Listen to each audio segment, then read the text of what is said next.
Dans la Grèce antique, la femme était considérée comme une forme d'art à elle seule.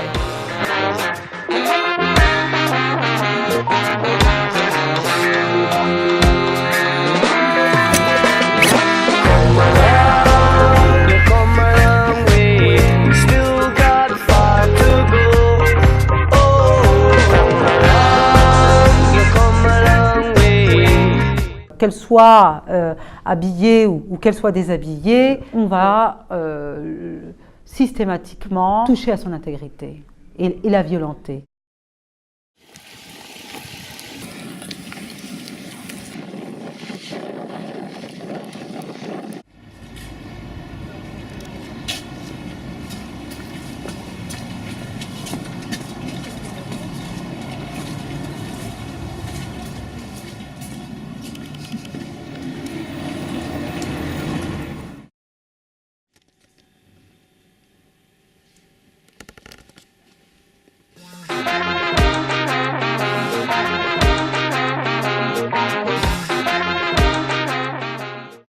Que représente la femme dans votre esprit?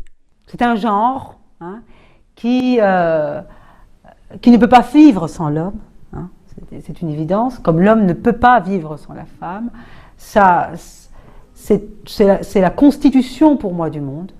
C'est celle qui va permettre de guider notre monde, mais avec l'autre. Pour moi, la femme, elle est l'égale de l'homme, absolument, dans la société. Et la seule particularité, c'est que c'est elle qui porte les enfants. Moi, il n'y a pas d'autre différence. La femme, elle représente celle qui a toujours su combattre, pour à la fois faire valoir ses droits, mais faire valoir aussi sa place en tant que femme dans la société. Qu'est-ce qui a engendré, selon vous, ces stéréotypes quant à la femme? Bon, il y a un aspect historique, déjà, qui fait que la femme a longtemps été considérée comme inférieure. Elle a beaucoup moins de droits, elle en a même très peu. Même jusqu'à, mettons, à partir du moment où elle a eu le droit de vote, où elle a eu le droit d'avoir un compte en banque, qui a eu le droit, voilà, et puis sinon, actuellement, je pense que les stéréotypes concernant la femme, ils sont essentiellement dus à la société de consommation. C'est un objet de consommation, la femme. Et puis aussi entretenu par le diktat un petit peu, qui fait que c'est les hommes qui ont le pouvoir et qui ne veulent pas le lâcher.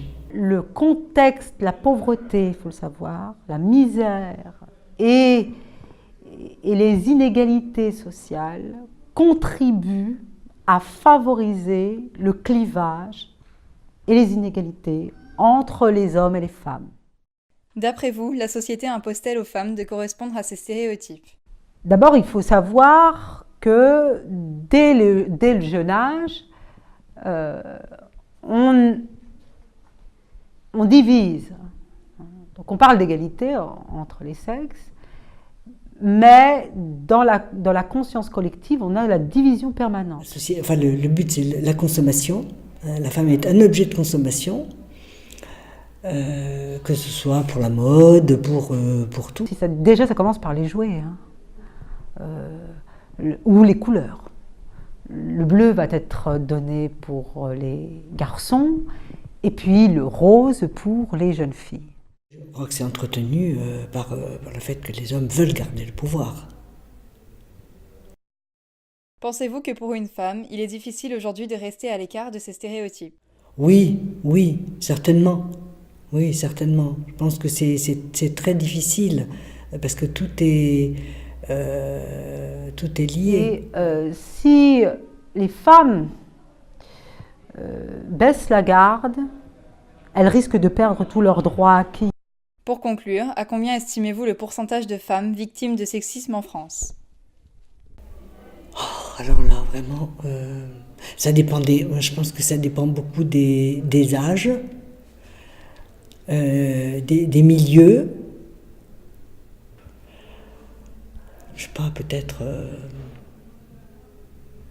encore, je sais pas, 25-30%. Je crois que ça existe encore réellement. En 2013 en France, l'écart de salaire entre un homme et une femme était de 15,2%. Le nombre de femmes victimes de violences sexistes dans les transports est de 94%. 80% des femmes sont régulièrement confrontées à des attitudes ou comportements sexistes.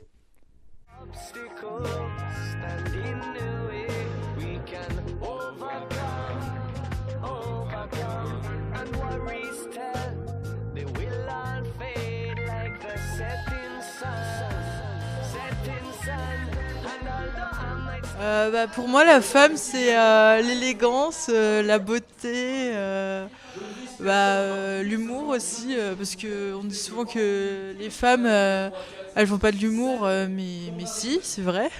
Voilà. La femme, c'est avant tout, il y a l'aspect maternel, c'est-à-dire qu'elle est protectrice, et puis c'est elle qui donne la vie aux enfants. La femme, c'est magnifique, enfin, il n'y a pas d'explication à ça, c'est comme ça, point. Pour moi, la femme, c'est l'égal de l'homme. La femme, elle est égale à l'homme. Pour moi, la femme est synonyme d'art, sans pour autant être un objet. Rien n'est plus beau qu'un corps de femme, déjà. La femme, c'est l'élégance, c'est la beauté, c'est la douceur. C'est un peu tout ce qu'un homme n'est pas. Voici comment était perçue la femme dans la société en 2016.